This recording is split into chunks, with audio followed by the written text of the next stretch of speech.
as a member of this organization is to truly bring along the next female in aviation. Women in leadership do this best. Bring along the very next leader. You wear many hats, and I think that's what makes this conversation so valuable, and it's going to be interesting. Great. I certainly will.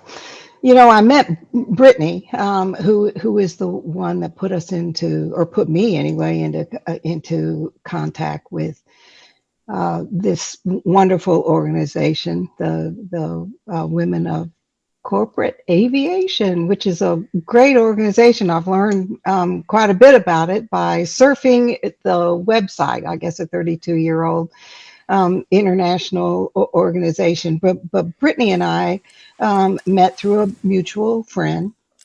And it's what I think leaders do, is make connections with individuals. And we had that mutual aviation interest, as well as commercial real estate, and it was just a fit. And now I have been introduced to WCA. But my name is Rosemarie Fair, and I currently hold the office of chairman of the Tennessee Aeronautics Commission, and we're a 5-member commission that oversees the distribution of funding for our 77 airports in the state of Tennessee. And we administer about $1,700,000 worth of funding every single year. My background is in commercial real estate. 49 years as a commercial real estate broker. I own my own company. I'm a CCIM, which is a certified commercial investment member. And I'm a developer of hotels, shopping centers, office buildings. And I also wear, like you said, Stacy, another hat. And I happen to be the executive vice president of a local bank in our state called Brighton Bank. And I am running the mortgage division for this bank. And we have nearly 100 loan originators.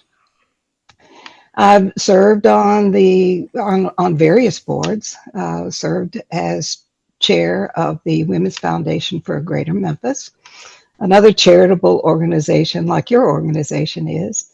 And I have served as a member of the board for the Tennessee Association of Realtors and a member of the board for Girl Scouts.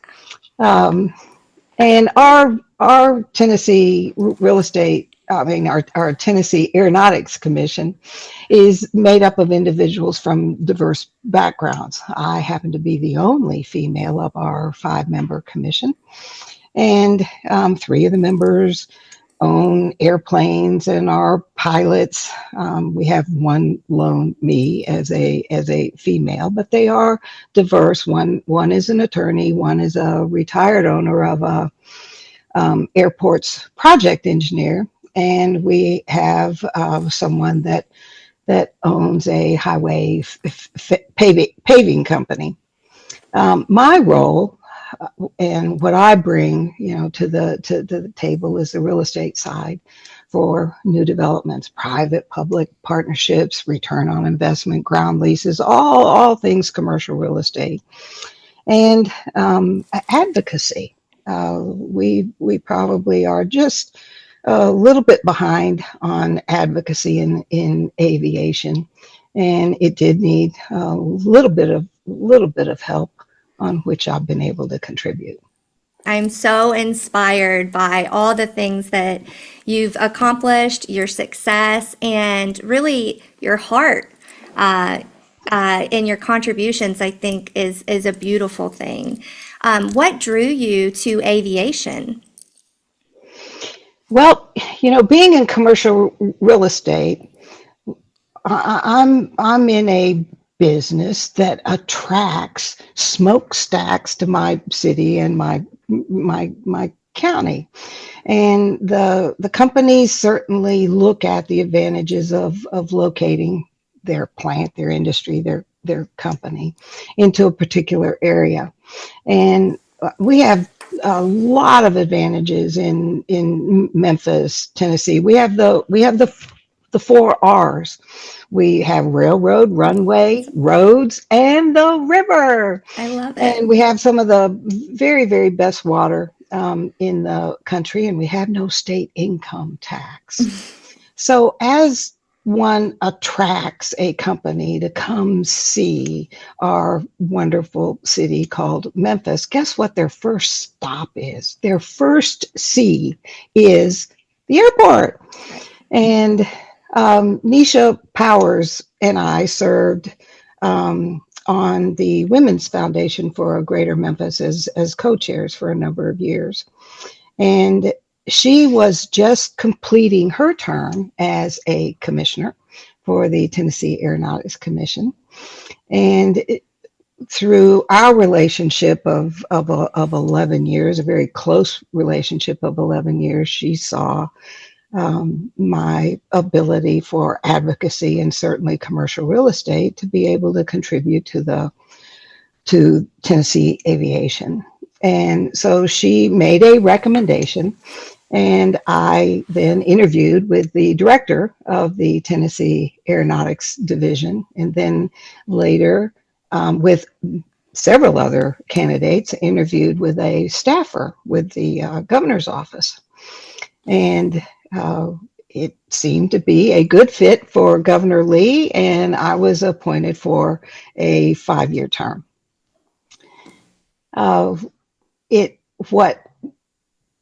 Because of my interest in making sure the first look is attractive to those that are in that are coming into the city of Memphis. It just seemed like a real good fit and a perfect match for me as more commercial sales would transpire because of that first look at the airport, and certainly more mortgage loans. So it was just the perfect match for me. Leading into that would be because your career has evolved and you've taken different chairs and served in so many ways. How did you grow throughout that time? What skill sets did you learn? What do you think are important ways to overcome challenges as you are growing your career? One might think, what does a female who isn't a pilot, who's a banker, who's a commercial real estate developer bring to the table to shape the future of aviation in her state? And I knew nothing about flying a plane. I'd been on plenty of them. Right. And my sister Betty, who lives in Dallas, Texas, was a flight attendant early in her career. And, I flew in propeller airplanes in the 50s, flying from my birth country in Japan back and forth to the U.S. as we visited the mainland. And those airplanes, believe me, being propeller airplanes, they didn't have the fuel to make the whole entire trip across the Pacific. So we would land in Guam and land in Wake Island, and then land in Honolulu, Hawaii, before we made it to San Francisco or to Los Angeles. And believe me, for every landing, I threw up. And now here we are flying vehicles we have flying vehicles with vertical liftoff and landing and electric planes. And when I first moved to the United States, and arriving in the United States, my first job was as a travel agent. And it allowed me to become familiar that there are these different acronyms, these different airport codes. Well, I mean, to that extent, that was all I knew about aviation. That's it. And when I joined the commission, well, there must be 500 acronyms in the aviation industry. I mean, it's unbelievable. Well, I now may have mastered about 30 of them, but I am learning every day, and you learn every day by asking those questions. And I do take pride in being the first in some various things in my life. And believe me, when you're a female back in the early 70s, then you're developing hotels or shopping centers. You One walks onto the construction site, and the construction workers will say, "Oh well, here comes the wife of one of the owners," or "Oh, she must be the decorator," and I actually am a partner and own the project. Those are things we as females have had to overcome, and it's certainly not bad at all now. But I was the first female in the state of Tennessee to earn the CCIM designation and to earn the CPM designation. That brings me certainly some pride. The first commercial female broker to be president of the Tennessee Association of Realtors. That does bring me pride. And what one does as that leader or being the first is bring along the next, exactly what your organization does. And I can certainly brag on the staff of our Aeronautics Commission. And this staff, along with us as commissioners, have certainly contributed to some of the firsts in the nation that this Aeronautics Commission has done, either first or second. Things like drone and AI obstruction identification, the use of solar LED lightings in runways and taxiways, or traffic data integration to where we know how many takeoffs and landing opportunities there are. The standardization of drawings and CAD formatting, and using state source materials for runway and taxiway paving. These are all firsts or seconds that this commission has been able to boast about. And it's a terrific team. We surround ourselves as commissioners with this terrific team that makes decision making for us as commissioners quality driven and knowledge based. I heard Mm-hmm. so many amazing points of overcoming challenges. Don't be Mm-hmm. afraid to be a first. It's okay to create your own Mm-hmm. pathway. You've got what it takes. And you can bring all your skills with you that just sharpen, your pathway and the direction you're going. I love that.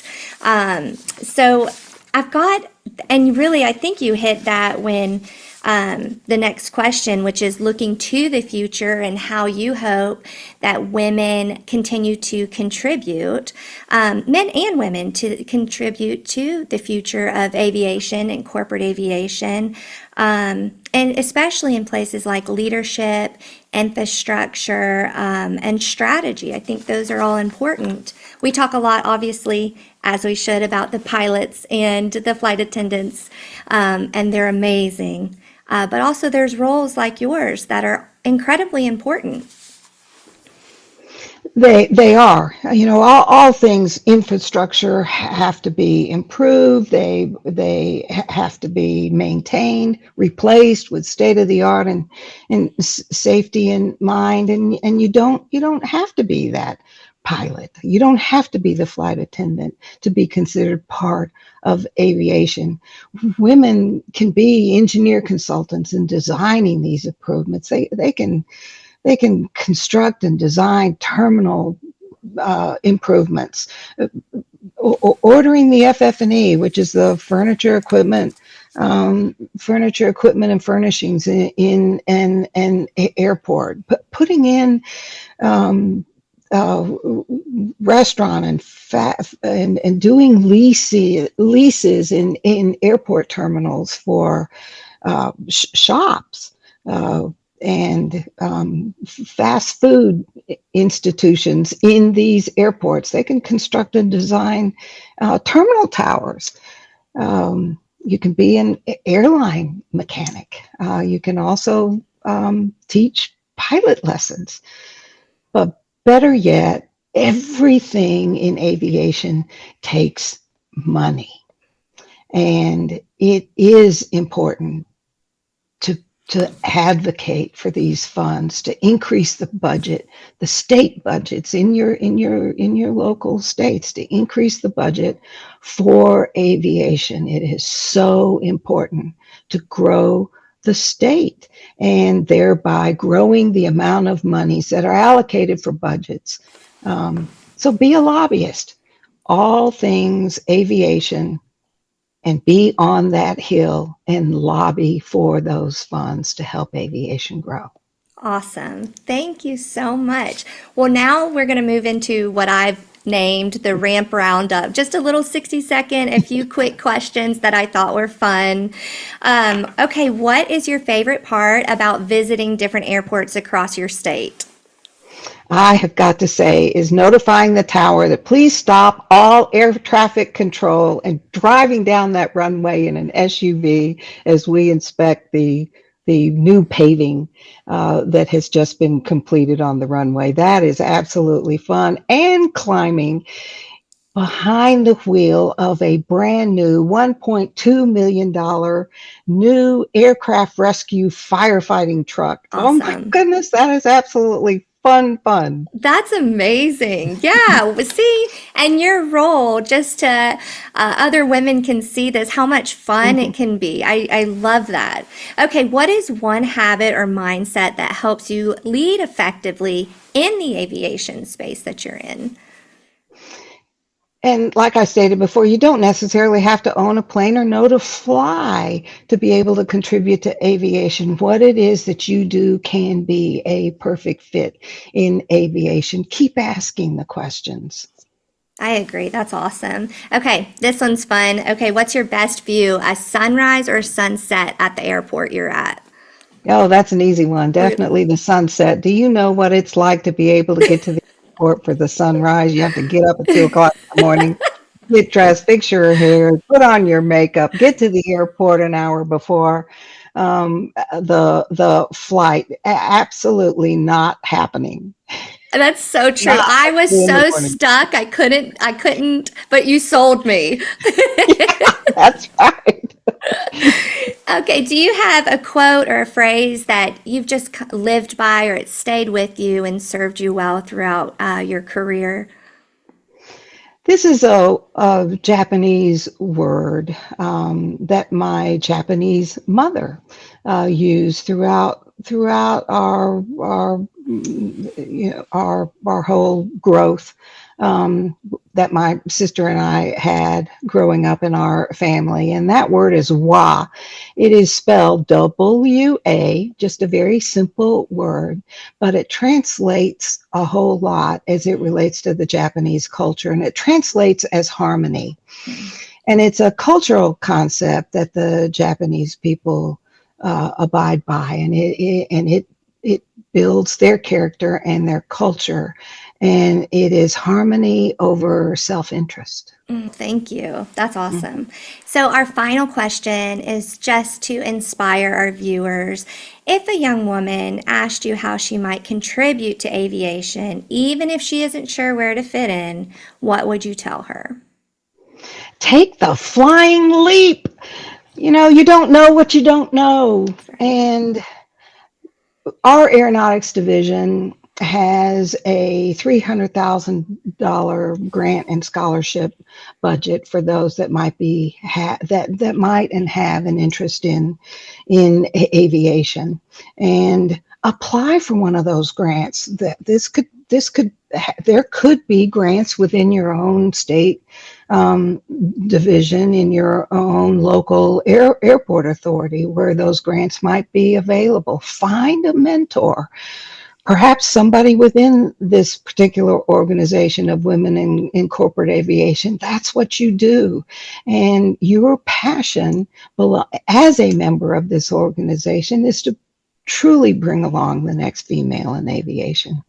Women in leadership do this best. Bring along the very next leader. Thank you so much. This has been Sure. absolutely wonderful. I'm inspired. So I know the members that are going to be tuning in are going to be so inspired. It was an absolute pleasure. Thank you so much for this Oh, thank you. interview.